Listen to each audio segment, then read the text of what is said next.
During the COVID-19 pandemic, the death rate for African Americans was as much as 6 times higher than white America. The higher black pandemic deaths placed a harsh spotlight on their long-standing higher mortality and diminished longevity in general. Unfortunately, diminished African American life expectancy predates the COVID-19 pandemic by decades. The black-white death gap for women is about 3 years, and for men closer to 5 years. The COVID-19 death disparities may have to do with limited access to healthy food in predominantly black communities, the housing density, the need to work or else, the inability to practice social distancing, but also the underlying burden of ill health. Increased COVID-19 mortality and complications occur more often in individuals with pre-existing conditions like hypertension, obesity, diabetes, and cardiovascular disease, comorbidities that are more prevalent in African Americans. More high blood pressure, more diabetes, more strokes, and more likely to die at early ages from all causes put together. The question is why? Why do black Americans live sicker and die younger than their white counterparts? Well, one big factor is socioeconomic status. In the United States, race is closely tied to class, with African Americans about twice as likely to be living in poverty. On average, education levels are lower as well. However, even among African Americans whose socioeconomic status is comparable to that of whites, despite the higher education and more socioeconomic resources, health outcomes are still poorer. Part of that has to do with lifestyle behaviors. For example, fewer than 5% of African-American adults met physical activity guidelines. Smoking rates are actually comparable, though African-Americans tend to be exposed to more secondhand smoke and have lower quit rates. This may be because they're more likely to use menthol cigarettes, which enhance the addictive potential of nicotine. Why menthols? Because tobacco companies target the marketing of mentholated products to African Americans. Black lives, black lungs.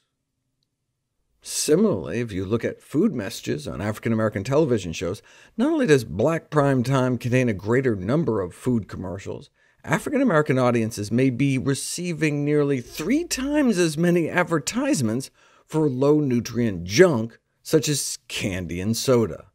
That may be one reason why African Americans tend to consume fewer fresh fruits and vegetables and are more likely to eat junkier foods. Of course, where are you going to get those fresh fruits and vegetables? There are fewer supermarkets located in black neighborhoods compared with white neighborhoods, as in 4 times fewer supermarkets. What black neighborhoods do excel in, though, is fast food. Predominantly black neighborhoods have 60% more fast food restaurants per square mile compared to predominantly white neighborhoods. Now, of course, dietary behaviors alone do not fully explain the significant differences in diet-related disease patterns between racial groups. There are differences in employment and poverty and home ownership and healthcare access, all of which can affect outcomes. But while there are certainly many social and economic factors such as racism and income inequality that contribute to health disparities, there is good evidence that simply eating a more plant-based diet could help eliminate disparities in cardiovascular disease and diabetes. Here's the diabetes data. Even after controlling for education, income, physical activity, and even BMI, non-blacks eating strictly plant-based diets had 57% lower odds of diabetes, and among black vegans it was even more striking, 70% lower odds. And that was after taking BMI into account, so even at the same weight, black vegans had 70% lower odds of diabetes than black omnivores. And the racial disparity is only about half that, 36%. So the increased risk of diabetes among black participants was on the order of 1/3, while the protection afforded by vegan diets in this subgroup was about 70%. Even just a vegetarian diet that includes still eating dairy and eggs may more than counteract the racial disparity in diabetes risk. And they're not the same weight. African Americans have higher obesity rates, cutting their lifespans by 6 years. But black vegetarians and vegans have less than half the risk of obesity compared to those who eat meat.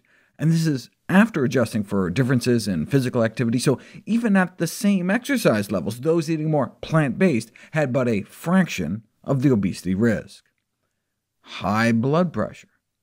In African Americans, hypertension is the most significant contributor to their increased cardiovascular disease burden and mortality, but black vegetarians and vegans combined had 44% lower odds of hypertension, an important finding for black individuals where hypertension is so prevalent, with no benefit found for those who cut out all other meat but continued to eat fish. And the same thing found for total cholesterol and LDL cholesterol, cutting odds in half among black vegetarians and vegans. As with non-blacks, the researchers conclude these results suggest that there are sizable advantages to a vegetarian diet in black individuals. What about vegetarians versus vegans? The title gives it all away.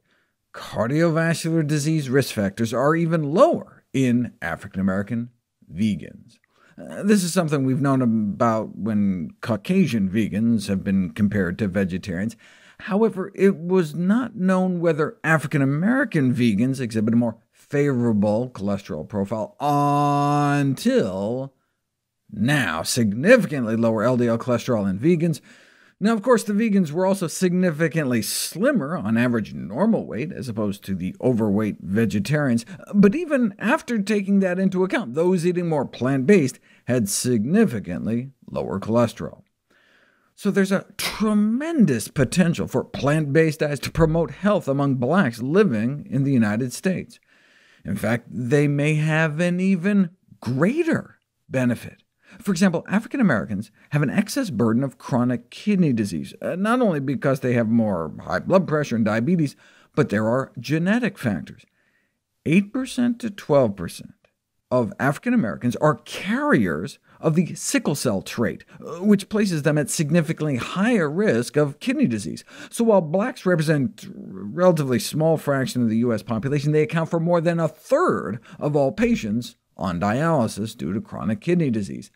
And that's where plant-based diets can come in, shown to protect against both chronic kidney disease development as well as progression. 3/4 of blacks are lactose intolerant too, so would again stand to benefit even more from eating plant-based. It is unacceptable that for decades the American healthcare system has failed African Americans and other minority communities in terms of helping to prevent some of our leading killers. But that just makes it all the more important for them to take the reins of their own health destiny.